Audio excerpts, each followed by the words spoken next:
Hey, bud. It's Nana, in case you didn't recognize me. I haven't heard from you in a while, since your game, and I just wanted to check in and make sure you were doing okay. I know it's hard. It's tough to get through a loss like that, especially when you have somehow feel that it was your responsibility, which it was not. They couldn't score to save their lives, and they weren't great on defense all the time either. So you kept them in that game, but nonetheless, I wanted to share a story with you about Grandpa Apt. He has always been and will always be competitive as an athlete in any game or competition that he plays in, even if it's for fun. But in 1993, he decided that he wanted to buy a horse that would be world caliber, that he could compete with on a world level in driving classes.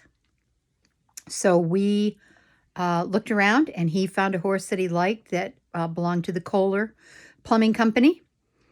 And they're an international plumbing company, so it's a big deal to buy a horse from them. And the price they put on the horse was $80,000. Yeah, that's four zeros and an 8.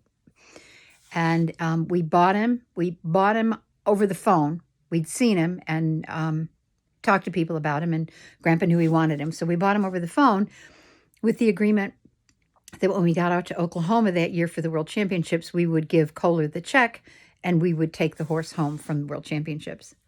So Grandpa Apt always came out later. I went out early to the horse shows with the horses, and then when we got set up and it was time to show, Grandpa Apt came. So I was out there and I had to write the check for the horse. I'd never written a check that big in my life. I can still remember to this day shaking, literally shaking, as I wrote all those zeros. It was so much money. But Grandpa Apt had done really well in business, and he had the money, and that's what he wanted to do with it. So anyway, we bought the horse, and the gossip, as there always is gossip in your hockey world, as there was in our horse world, was that there was no way we would ever succeed with the horse. That he was a handful. He was a young horse. He was a stallion, first of all, which made him a handful. And our trainer was 67, 68, and had a disability that made his head turn one way. And I was the assistant trainer, and I was a rookie, amateur. I worked hard, but I hadn't been doing it for very long. So everybody thought we were foolish. We'd spent all this money, and we were going to lose with the horse. We weren't going to be able to manage him and train him and get Grandpa Apt in a place where we could show him. But, we did what we always did. We put our heads down, and we worked harder than anybody else. And in the first year that Grandpa Apt owned him, he showed him in the amateur division because that's not professional, and that's what Grandpa Apt was. And we were very careful. We only showed at select shows. And when you go to Oklahoma, you have to show and qualify at a horse show, which means you have to win a top 6 ribbon in order to be able to go to Oklahoma at a qualifying show. So we went to 3 of the qualifying shows and won them all. We did a good job, and people were impressed. So going into Oklahoma, we were talked about. We were the horse to beat. We were one of the horses to beat. The other one was a mare by the name of Topaz Crystal, who was probably about that time about a 10-time world champion, and everybody loved her. They worshipped her. She was like the Wayne Gretzky of the Morgan horse world. So that year we went and we showed, and the horse just wasn't right. We weren't getting something right. To this day, I don't know if it was him or if it was us, but we didn't get him right at Oklahoma at the World Championships. And Grandpa Apt got beat. He won the qualifier as the Stallions and Gelding class, but when it came to the World Championship, we lost. We were second. It was devastating. We all felt in some way that we were responsible, particularly me, because our trainer wasn't that strong and able because he was old and had a disability. So a lot of taking care of that horse fell to me, but I didn't feel qualified to really do much more than what the trainer told me to do, even though there were times when I thought we could do something better or different. And Grandpa Apt was angry, not happy. Let's put it that way. He'd spent all that money and he didn't win. Which, my saying, Bennett, on any given day. So anyway, that year we got home from Oklahoma in October, and Grandpa Apt was not happy, and it was kind of a grumpy going through Christmas. And I just made up my mind that I wasn't going to go through that again. And it wasn't as much about the trainer or Grandpa Apt. It was about the horse. The horse was amazing. He was like the Buster Brown, Buster, your Buster of my horse world. I loved him with all my heart. And while he wasn't sweet and cuddly like Buster, he was just so special. He was just so special. So anyway, the next year I called one of my friends who was a horse trainer, and he loved the horse as well. And so I would make regular calls to him after we trained every day, and I would tell him how we were doing and how, what the horse was looking like. And he gave me suggestions that I would try to incorporate and take him to the horse trainer. I never told our horse trainer that I was doing it because it would have made him angry. But at the same time, I wasn't going to go another year and not be sure we were giving that horse everything we could. So, Grandpa Apt is still like grinding. He's going to win. He's got to win this year. There's a lot of pressure. So we win at all the qualifiers, and we get to Oklahoma, and we show in the Stallion and Gelding qualifying class for the World Championships, and we win. And we come back to the World Championships once again against this mare. Her name was Topaz Crystal. And by that time, she was a 13-time world champion. But she was also getting older. Obviously, if she's won 13 times, she's been around for a while. But again, she was everybody's favorite. So we go to the World Championship, and I think there's 5 horses altogether. There's our horse, there's the mare, and then there's 3 others. I couldn't tell you who they were. And we show, and in the classes that we were in, you would walk, and then you would trot, and then you would park trot, which is a faster trot. One way of the ring, 3 different gates. You would have to walk to reverse to go the other way, and then you would go the other way. So we did in the first way, and everybody looked good. I mean, our horse and the mare were looking good. And I just, knots in your stomach, all those things. And then we turned around to go the second way.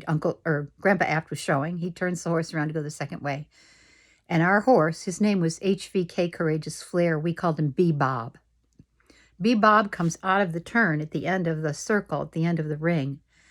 And he hits the straightaway of the ring. And he literally starts climbing. Not the wall. I don't mean climbing literally. I shouldn't say that. He starts climbing in a way where his back end goes down and his front legs come up, and he just keeps going higher and higher every trot. And he's amazing. It's like he knows. It's like he knows that he's got to do that. And he finishes that class, and he is awesome. Actually, I need to go back.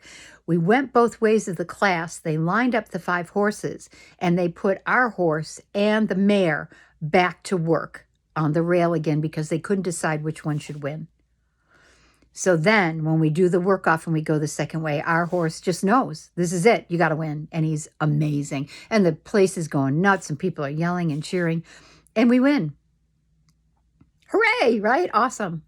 But the people with the mare were so upset and didn't, they felt badly for their mare. They never said they shouldn't have lost or we shouldn't have won. But what they did was they retired the mare right there on the spot. They stopped in the middle of the ring when they called us out as the winner.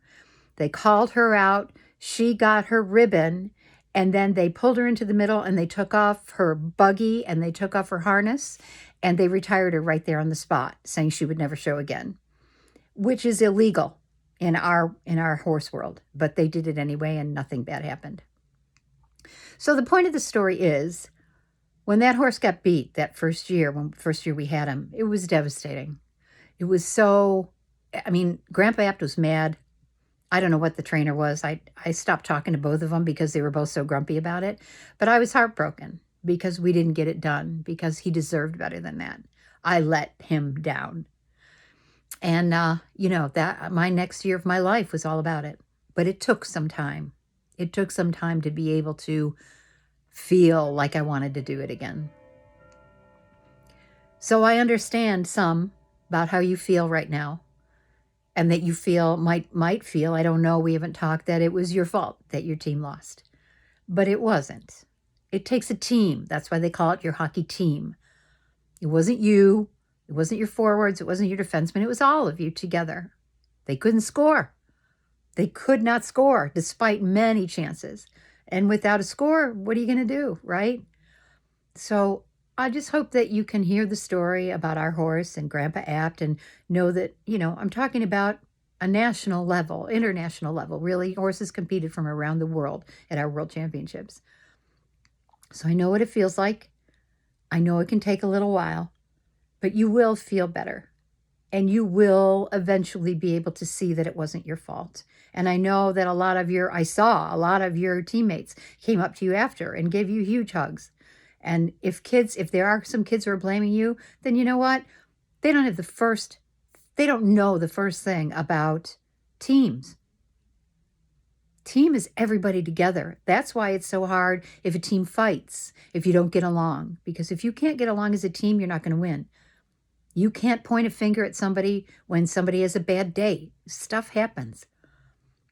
So I hope that this helps a little bit. I don't know because, like I said, I haven't talked to you. You may be fine and you may think this story is dumb. But I just wanted to share it with you, tell you that I'm so proud of you. I thought it was a terrific game. And anybody who saw it, that saw you, just couldn't stop talking about what a great job you did. And that I'm always proud of you, no matter win, lose, or draw. That's not what matters. It's what you give to your game and to everything that matters to you. So I love you, and I hope to talk to you soon.